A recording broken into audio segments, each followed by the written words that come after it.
의석을 정돈해 주시기 바랍니다. 성원이 되었으므로 제5차 본회의를 개의하겠습니다. 오늘 보고사항은 회의록에 게재토록 하겠습니다. 의사일정 제1항 국정에 관한 교섭단체 대표연설을 계속하여 상정합니다. 오늘은 바른미래당의 대표연설을 듣도록 하겠습니다. 오신환 바른미래당 원내대표 나오셔서 연설해 주시기 바랍니다.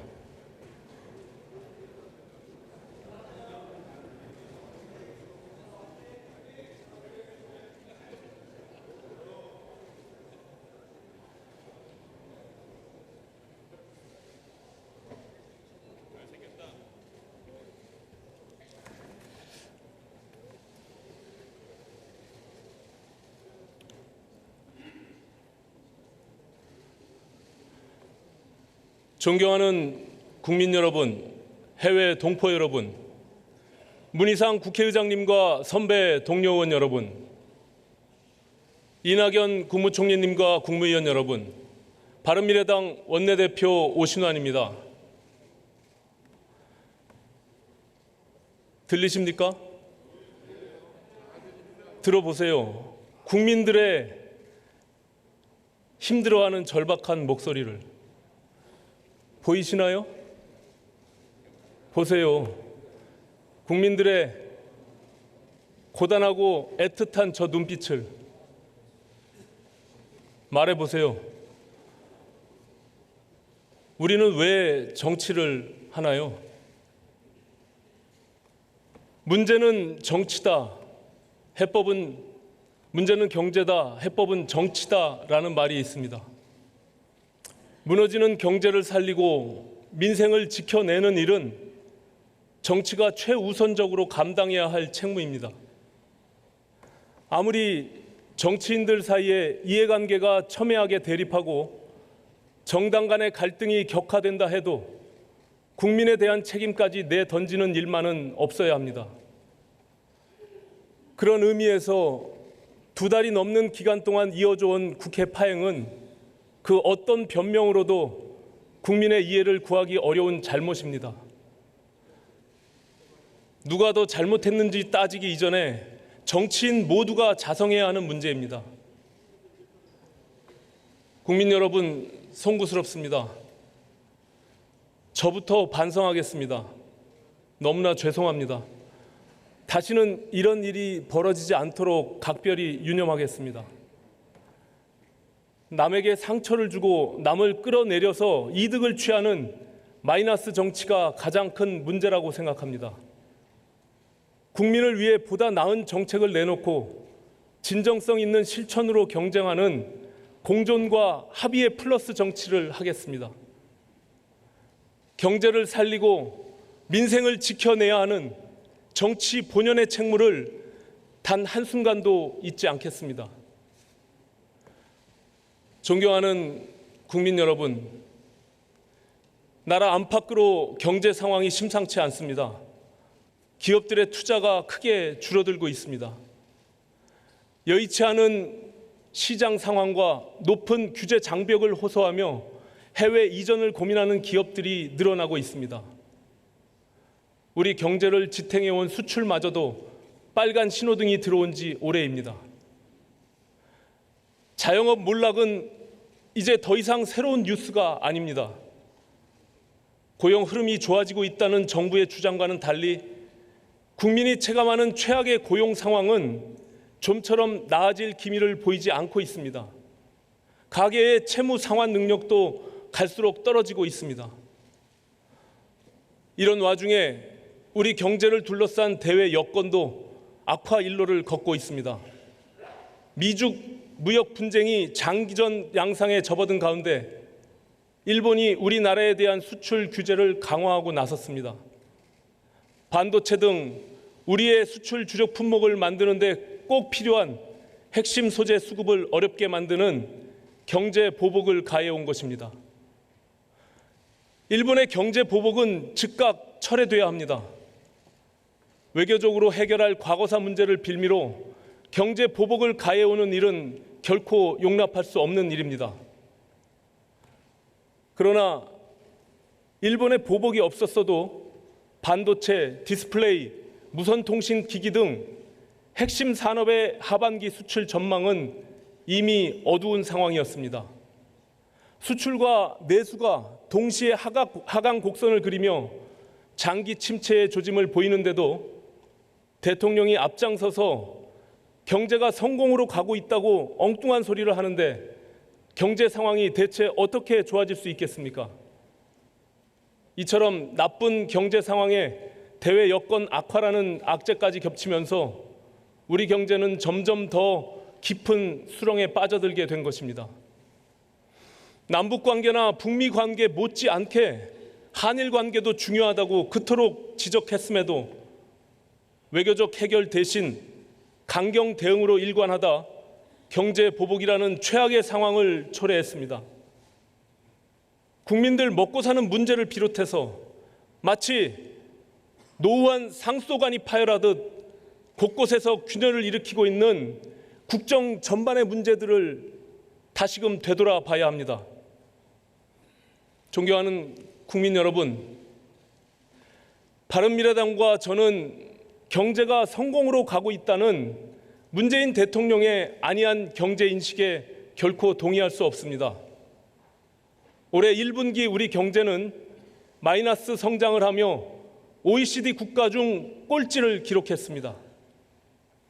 1분기 GDP 성장률 마이너스 0.4%는 세계 금융위기가 불어닥쳤던 2008년 이후 10년 만의 최저치입니다. 마이너스 성장을 하고 세계 꼴찌를 하는 경제가 어떻게 성공하는 경제일 수 있겠습니까? 문재인 대통령이 진정으로 어려운 경제를 살리고 싶다면 망해가는 경제를 성공하고 있다고 우길 일이 아니라 그동안의 경제 실책을 솔직하게 인정하고 합당한 대책을 마련하기 위해 여야 모두의 지혜를 구해야 합니다. 문제의 소득주도 성장론은 아무리 좋게 말해도 분배를 개선하는 대책이지 경제 성장을 위한 정책이 아닙니다. 최저임금을 대책도 없이 올리고 열심히 세금을 걷어서 밑도 끝도 없이 재정을 쏟아 붓는다고 경제 성장이 이루어지는 것이 아닙니다. 경제 성장은 우리 국민과 기업이 더 많은 재화와 서비스를 생산해서 더 많은 부가가치를 창출할 때 비로소 이루어지는 것입니다.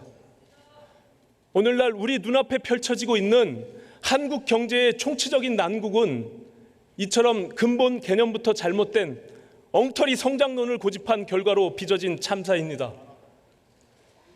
정부는 지난 2년간 소득주도 성장을 한다고 야단 법석을 떨었지만 오히려 국민 소득은 줄어들었습니다. 1분기 실질 국민 총소득 GNI가 전기 대비 0.3% 감소했습니다.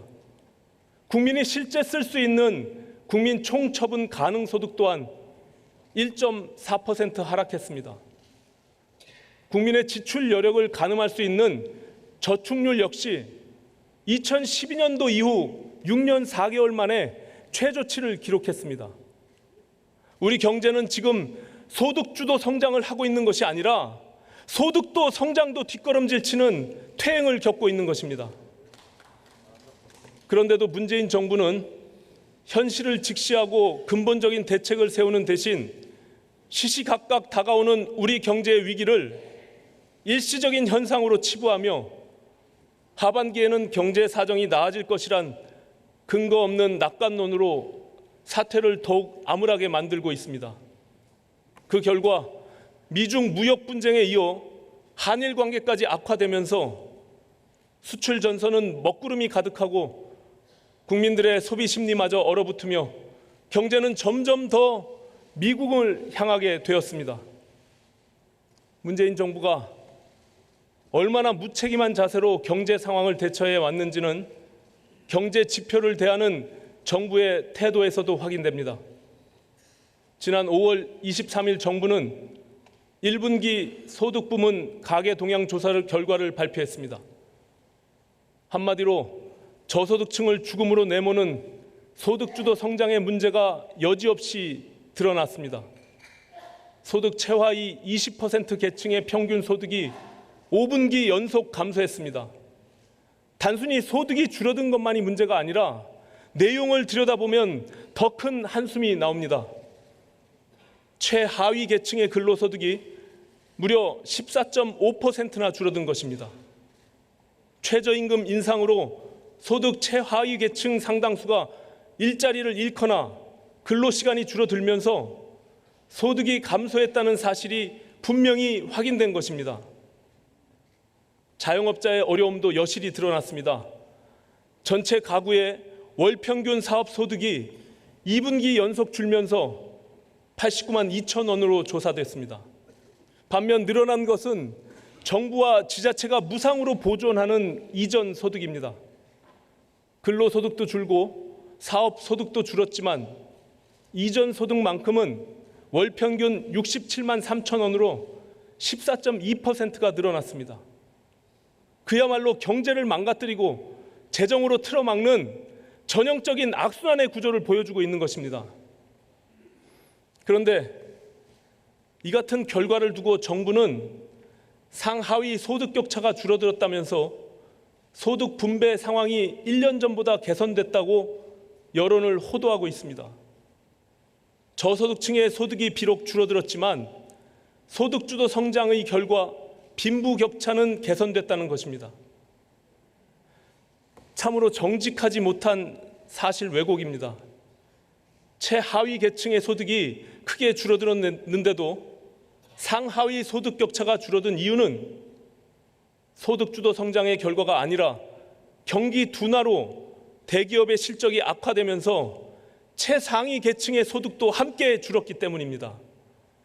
그러니까 지금 문재인 정부는 상위 계층과 하위 계층의 소득을 함께 줄여놓고 소득주도 성장 때문에 소득 격차가 완화됐다고 국민을 속이고 있는 것입니다.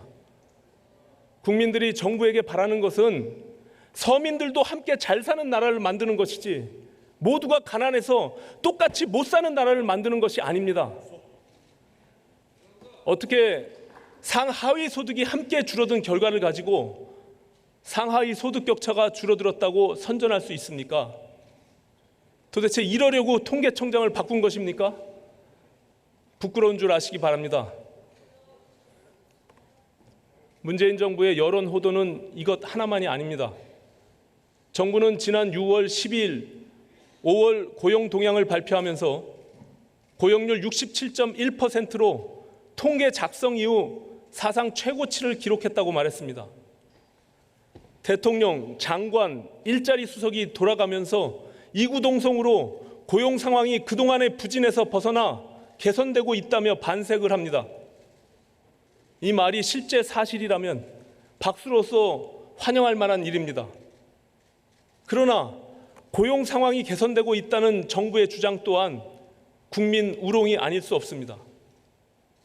고용률만 늘어난 것이 아니라 실업률도 2000년 이후 역대 최고치를 기록했기 때문입니다. 문재인 정부가 정직한 정부라면 고용률이 사상 최고치를 기록했다고 홍보에 열을 올릴 일이 아니라 실업률도 여전히 높아서 고용 상황이 개선됐다고 속단하긴 어렵다며 이런 사실을 말했어야 합니다. 고용의 질도 문제입니다. 고용률이 올랐다지만 양질의 일자리가 늘어서는 아닙니다. 정부가 재정을 투입해서 만든 공공 일자리와 단기 아르바이트 같은 초단기 일자리가 크게 늘어서입니다. 근로시간을 기준으로 주당 17시간 미만 취업자 수는 35만 명이나 급증한 반면에 36시간 이상 안정적인 일자리에 근무하는 취업자 수는 무려 38만 2천 명이 줄었습니다. 공공 일자리가 집중된 60세 이상 취업자 수는 크게 늘었지만 우리 경제의 중추신경인 30, 40대 취업자 수는 계속해서 감소하고 있습니다. 특히 경제 성장을 견인하는 제조업 취업자 수는 1년 전보다 7만 3천 명이 줄면서 14개월이나 연속 감소했습니다. 한마디로 고용 흐름이 좋아진 것이 아니라 일자리의 질이 악화된 것입니다. 그런데도 정부는 유리한 통계를 앞세워서 고용 상황이 좋아지고 있다고 국민들이 체감하는 것과는 정반대의 주장을 하고 있으니 참으로 개탄스럽습니다. 문재인 정부가 진짜 경제를 살리고 싶다면 말장난 같은 진실을 호도하는 이 같은 행동을 즉각 중단해야 합니다. 여론몰이로 경제를 살릴 수는 없습니다. 그동안 추진했던 경제 정책이 잘못됐다고 솔직하게 인정하고 지금이라도 경제 정책의 방향을 바꾸는 것만이 경제를 살리는 유일한 길입니다. 존경하는 국민 여러분, 문재인 정부는 얼마 전부터 갑자기 하반기 경제 하방에 대비해야 한다고 입장을 바꿨습니다. 그리고 왜 입장을 바꾸게 됐는지 제대로 된 설명은 없이 추가 경정 예산을 빨리 처리해야 한다는 말만 되풀이하고 있습니다. 경제가 성공으로 가고 있다는 초현실적인 주장을 하다가 추경안 처리가 빨리 안 되면 큰일이 난다고 다구치는 것은 어불성설 이율 배반이 아닐 수 없습니다. 정부가 제출한 추경 예산을 전액 집행해도 경제 성장률 상승폭은 불과 0.1%포인트라는 것이 정부 측의 계산입니다. 우리 경제 상황이 확대 재정만으로는 도무지 해결되지 않는 상태에 놓여 있기 때문입니다. 그런데도 정부가 사막의 오아시스라도 되는 양 신속한 추경안 처리를 외치는 이유는 간단합니다. 경제 살리기를 위해 뭐라도 열심히 하고 있다는 인상을 주고 싶어서입니다. 그래서 이번 추경안은 알리바이 만들기용 면피성 추경안인 것입니다. 정부가 제출한 추경안의 내용을 살펴보면 이 같은 사실을 쉽게 알 수 있습니다. 정부는 이번에 제출한 추경 예산안 중 4조 5천억 원이 경기 대응과 민생 지원을 위한 예산이고 2조 2천억 원은 재난 예방 예산이라고 주장을 합니다. 그러나 정부가 제출한 예산안 가운데 경제 살리기와 직접 관련된 예산은 전체 경제 관련 예산 중 35.6%인 1조 6천억 원에 불과합니다. 나머지 예산들은 대부분 정부의 실패한 경제 정책을 세금으로 틀어막기 위한 예산들이거나 당장 효과를 기대할 수 없는 신규 사업 등에 관한 예산입니다. 예를 들어서 국립대학 시설 확충, 공공분야 드론 조정 인력 양성, 산업단지 환경 조성 같은 사업들은 정부가 주장하는 미세먼지 재해 대책과는 관련이 없습니다. 긴급하게 재정 투입을 요하는 민생 지원 예산도 아닙니다. 이런 용도의 예산이라면 무리하게 추경을 편성할 필요 없이 지난해 국회를 통과한 무려 469조 6천억 원에 달하는 역대 최대의 예산부터 먼저 활용하는 것이 너무나 당연한 일입니다.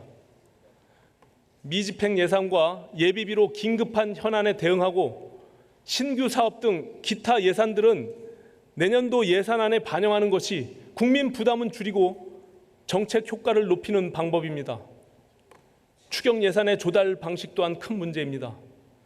정부는 전체 6조 7천억 원 가운데 절반이 넘는 3조 6천억 원을 국채를 발행해서 조달하겠다는 얼토당토 않는 주장을 하고 있습니다. 그렇지 않아도 문재인 정부 들어 재정 적자가 기하급수적으로 늘어나고 있습니다. 지난 1월부터 4월까지 관리재정 수지는 역대 최고치인 38조 8천억 원 적자를 기록했습니다. 반면 같은 기간 세수는 5천억 원이 감소했습니다.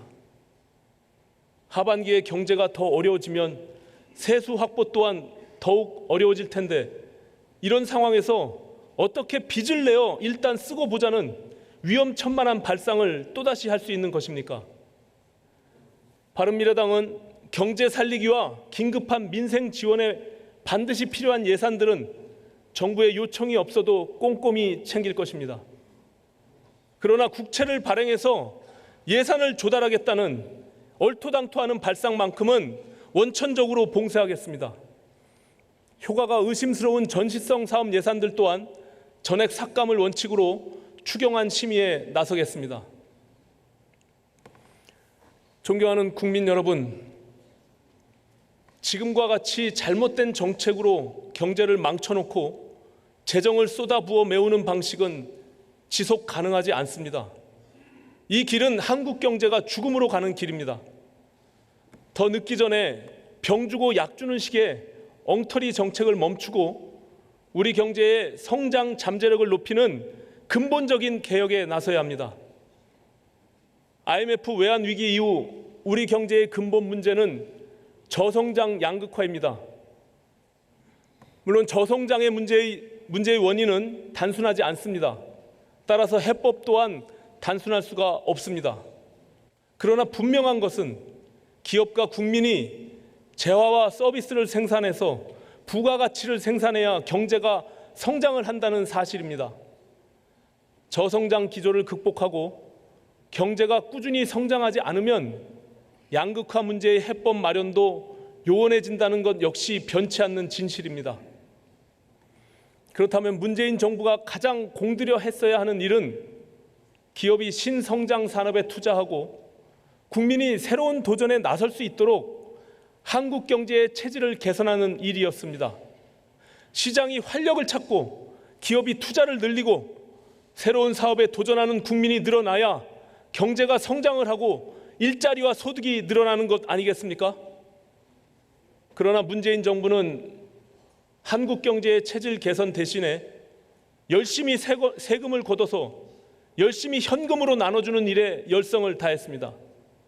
그 결과 성장 없는 분배, 성장 없는 복지에 갇힌 길 잃은 한국 경제가 된 것입니다.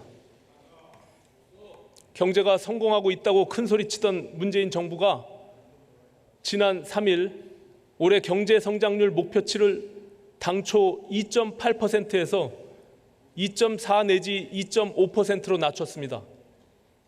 발등에 불로 떨어진 경제 상황 악화를 뒤늦게 감지한 것입니다. 그러나 정부가 내놓은 대책을 보면 눈앞이 더욱 캄캄해집니다.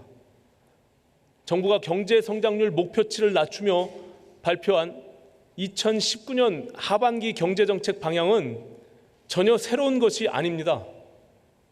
기존에 실패한 경제정책 수정을 전혀 고려하지 않으면서 단순히 경기 부양을 명분으로 투자세 공제 혜택을 늘리고 재정 투입을 확대하는 재탕 삼탕의 대책에 불과합니다.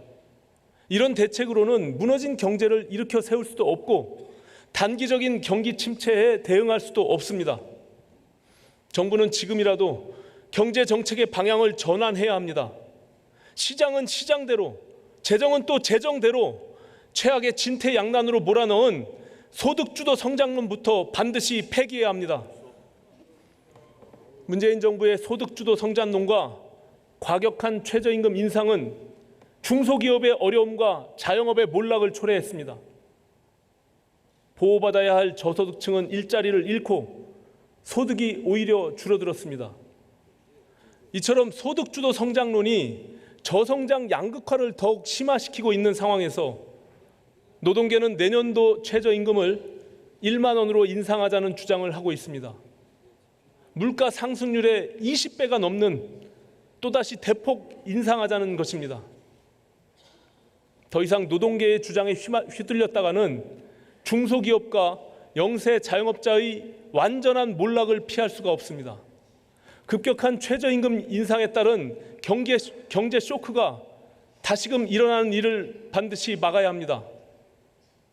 문재인 대통령이 나서기 바랍니다. 대통령이 직접 나서서 내년도 최저임금 동결을 선언할 것을 촉구합니다. 저성장 기조가 고착화된 현 상황에서 경제 회생과 일자리 창출을 위해 우리가 사활을 걸어야 하는 일은 과감한 규제 혁파와 기업의 투자를 촉진하고 신기술 창업을 활성화해서 새로운 성장 산업을 일으키는 바로 혁신 성장입니다. 규제 개혁의 속도를 높이는 일이 시급합니다. 우리나라 이웃나라 중국의 경우 기업가치 1조 원 이상의 신기술 창업 기금, 이른바 유니콘 기업이 지난 1년간 하루에 4개꼴로 증가해서 현재 무려 202개에 달하고 있습니다. 인구수와 경제 규모의 차이를 감안한다 해도 우리와 너무나 큰 격차가 아닐 수 없습니다. 요즘 중국을 다녀오신 분들은 길거리 노점상까지 핀테크 회사들의 QR코드를 매대 위에 펼쳐놓고 장사를 하는 모습을 보셨을 겁니다. 서울 명동에서도 중국의 알리페이와 위챗페이를 받지 않으면 장사를 못하는 시대가 돼버렸습니다. 이들 중국 기업이 동아시아 간편 결제 시장을 휩쓸고 있습니다. 반면에 우리나라 모바일페이의 해외 결제 서비스는 외국환 거래법에 막혀서 겨우 지난 6월부터 시작됐습니다. 더 뒤처지기 전에 신기술 창업 기업들의 발목을 잡고 있는 낡은 규제들을 협파해 내야 합니다. 그래서 이번 임시국회가 추경안 처리보다 더 시급히 처리해야 하는 일은 신기술 창업 지원 활성화와 규제개혁 촉진을 위한 관련 법률들을 통과시키는 일입니다. 혁신 성장을 위해 바로잡아야 할 문재인 정부의 대표적인 잘못이 또 하나 있습니다. 수십조 원에 달하는 국가 재정으로 공무원 일자리 17만 4천 개, 공공부문 일자리 81만 개를 만들겠다는 계획이 바로 그것입니다. 일자리는 기업이 만드는 것입니다. 정부가 세금으로 만드는 일자리는 지속 가능하지 않습니다. 공공일자리 81만 개를 위해 수십조 원을 쏟아부으면서도 4년간 5,756억 원을 투입해서 고작 1만 명을 혁신 인재를 양성하겠다는 것이 그 발상으로 어떻게 경제를 살릴 수 있겠습니까? 공공일자리 81만 개를 폐기하고 미래 산업을 짊어질 혁신 인재 81만 명을 양성하는 것이 경제를 살리는 길입니다. 존경하는 국민 여러분, 왜곡돼 있는 노동시장 개혁 또한 경제를 살리기 위해 더 이상 미룰 수 없는 시급한 과제입니다. 현재 우리나라 노동시장은 대기업과 공공기관 정규직 중심의 1차 노동시장과 중소기업 및 비정규직 중심의 2차 노동시장으로 분절되어 있습니다. 그리고 중소기업 근로자와 비정규직 근로자가 대기업 정규직으로 이동할 수 있는 기회는 사실상 차단되어 있습니다. 이 같은 노동시장의 이중 구조는 우리 경제의 성장 잠재력을 더욱 떨어뜨리고 청년 일자리 문제를 가중시키는 중요한 원인입니다. 한번 중소기업이나 비정규직으로 취업한 사람이 대기업 정규직으로 이동할 가능성은 하늘의 별 따기입니다. 대기업과 중소기업, 정규직과 비정규직의 임금 격차가 현격한 가운데 이동의 기회조차 없으니 청년들이 대기업 취직에 매달리는 것은 너무나 당연한 일 아니겠습니까? 온갖 일자리 대책에도 불구하고 청년 실업이 좀처럼 줄지 않는 이유가 바로 여기에 있습니다. 노동시장의 이중 구조와 일자리 양극화를 그대로 둔 채 성장 잠재력 회복과 사회 양극화 해소를 이뤄낸다는 것은 불가능합니다. 90%에 달하는 근로자들이 저임금과 고용 불안에 평생 시달려야 하는 불평등 구조 속에서 높은 노동 생산성과 빈부격차 해소를 어떻게 기대할 수 있겠습니까? 여기서 더 늦기 전에 한국 경제의 명운을 걸고 대기업과 중소기업 근로자, 정규직과 비정규직의 사이에 격차 해소를 정책 목표로 삼아 노동시장의 유연 안정성을 높이고 사회 안전망을 강화하는 노동시장 개혁에 나서야 합니다. 그 길이 저성장 양극화를 극복하는 지름길이 될 것입니다. 공정한 경제 질서 확립으로 대기업에 의한 중소기업 착취를 막고 국가가 투입하는 임금과 복지 지원은 중소기업 근로자와 비정규직 근로자에 집중해서 대기업과 중소기업 간 처우 격차를 획기적으로 완화하는 방안이 강구돼야 합니다. 정규직과 비정규직 간 차별 해소를 위한 동일노동, 동일임금 원칙 또한 반드시 함께 확립되어야 합니다. 1차 노동시장의 해고 요건을 완화하고 시장 환경 변화에 따른 임금 조정을 가능하게 해서 중소기업과 비정규직 노동자들에게 보다 안정된 직장으로 이동할 수 있는 기회를 제공해야 합니다. 저는 이 같은 노동시장 개혁 문제를 국회 차원에서 심도 있게 논의하기 위해서 노동개혁 특별위원회 설치를 여야 각 당에 제안합니다. 노동시장 이중구조 해소 방안과 함께 ILO 핵심 협약 비준과 관련법 개정, 경제사회노동위원회와 최저임금위원회 개혁 방안 등 노동개혁을 위한 종합적인 논의가 노동개혁 특위에서 이루어질 수 있기를 기대합니다. 존경하는 국민 여러분, 경제 문제 이외에 몇 가지 다른 현안에 대해 바른미래당의 입장을 말씀드리겠습니다. 먼저 국민을 불안에 빠뜨린 데 이어 어이없는 거짓말로 국민을 우롱하고 있는 북한 어선 삼척항 정박 사건의 진상 규명 문제입니다. 북한 소형 어선 한 척이 NLL을 뚫고 내려와 삼척항에 정박을 하고 핸드폰을 빌려달라며 우리 주민들과 접촉까지 했는데도 우리 군은 전혀 감지조차 못했습니다. 만약 북한 주민이 아니라 무장 군인이 내려왔다면 어땠을까 상상만 해도 아찔한 일입니다. 문제는 여기서 끝이 아닙니다.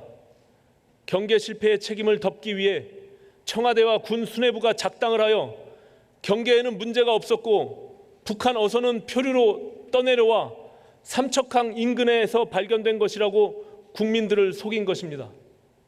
이 같은 은폐 조작 행위가 군 수뇌부의 내부 협의 아래 결정된 것이고 청와대 국가안보실 또한 국방부의 거짓말을 알고도 묵과했다는 사실이 정부 합동조사단 조사 결과 명백히 확인됐습니다. 그러나 청와대와 국방부는 누군가 거짓 브리핑은 지시했지만 은폐 조작은 없었다며 국민을 또다시 우롱하고 나섰습니다. 어떤 절도 피의자가 남의 돈을 훔치긴 했지만 도둑질은 없었다고 주장하면 절도죄가 사라지는 것입니까? 북한 어선 삼척항 정박 사건만큼은 반드시 국정조사를 실시해야 합니다. 경계 실패에 이어 은폐 조작 의혹까지 사실로 확인된 이 마당에 청와대와 국방부가 죄가 없다고 우기고 나섰는데도 국회 차원의 국정조사를 미루고 진상규명을 회피한다면 이것이야말로 국회의 직무유기입니다. 민주당에게 촉구합니다. 국회는 정부의 거수기가 아닙니다. 정부 견제는 국회가 해야 할 가장 기본적인 역할입니다. 당당하게 국정조사를 수행하여 주시기 바랍니다. 아울러 정의용 청와대 안보실장과 정경두 국방부 장관에게 요구합니다. 즉각 자진 사퇴하십시오. 여러분은 그 자리를 지키고 계실 자격이 없습니다. 끝끝내 못 물러나겠다며 버틸 경우 국민들의 분노의 화살은 문재인 대통령에게 향하게 될 것입니다. 존경하는 국민 여러분, 장기간 국회 파행을 부른 패스트트랙 지정 법안들의 처리 문제는 임기 4년차 20대 국회의 순항 여부를 가를 중대한 사안입니다. 바른미래당은 더 이상의 극단적인 갈등을 막기 위해 각 당의 안을 종합하여 논의한 후 합의 정신에 따라 처리한다는 교섭단체 원내대표 간 합의가 국회에서 지켜지기를 희망합니다. 특히 게임의 룰을 다루는 선거법만큼은 지난 13대 국회 이후 30년 동안 여야 합의로 처리해왔던 관행이 지켜지기 바랍니다. 이를 위해서 자유한국당에 제안합니다. 비례대표제를 폐지한다는 기존의 안을 철회하고 중대선거구제 등 비례성을 강화할 수 있는 다른 대안을 제시해 주십시오. 선거제도 개선 논의가 촉발된 이유는 사표를 양산하고 소수정당의 의회 진입을 가로막는 현행 소선거구제의 폐해 때문입니다. 자유한국당이 현행 제도를 고집하면 선거법 합의 처리는 불가능한 것입니다. 전향적인 입장 변화를 보여주실 것을 기대합니다. 선거법 패스 유사시에는 강행 처리를 불사하겠다는 위협적인 태도를 거둬주시기 바랍니다. 아무리 좋은 제도라 해도 숫자의 논리로 밀어붙이는 것은 심각한 후유증을 낳게 됩니다. 한번 힘으로 밀어붙이게 되면 다수당이 교체될 때마다 자신들에게 유리한 쪽으로 선거제도를 바꾸기 위한 소동과 분란을 피할 길이 없을 것입니다. 최선의 노력을 다해서 국민과 정치인들 모두가 수용할 수 있는 좋은 제도를 여야가 함께 만들 수 있도록 지혜를 모아주시기 바랍니다. 존경하는 국민 여러분, 국회 정상화 협상 과정에서 거대 양당 중심의 대결 정치가 얼마나 소모적이며 퇴행적인 것인지 이미 충분히 목격하셨습니다. 앞으로 경제와 민생을 말하면서도 실상은 당리당략을 앞세워 선거를 겨냥한 갈등 증폭에 몰입하는 양당 체제의 폐해는 반드시 극복되어야 합니다. 문제는 경제다. 해법은 정치다. 이것이 제가 정치를 하는 이유이자 바른미래당의 존재 이유입니다.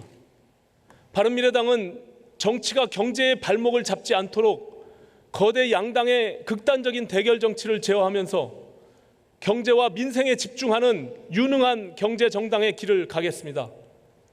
남을 비판하기 이전에 먼저 대안을 내놓고 대화와 타협의 정치를 주도하는 합리적인 대안 정당의 길을 가겠습니다. 그 길 위에서 바른미래당의 변화된 모습과 생산적인 정책을 보여드리겠습니다. 뿌린 만큼 거둔다는 정직한 자세로 국민 여러분의 공정한 평가를 구하겠습니다. 국민 여러분, 어느 당이 진정으로 국민의 편에서 경제와 민생을 지키는 정당인지 살펴봐 주시기 바랍니다. 바른미래당이 더 잘하겠습니다. 경제와 민생을 지켜내겠습니다. 끝까지 경청해 주셔서 감사합니다.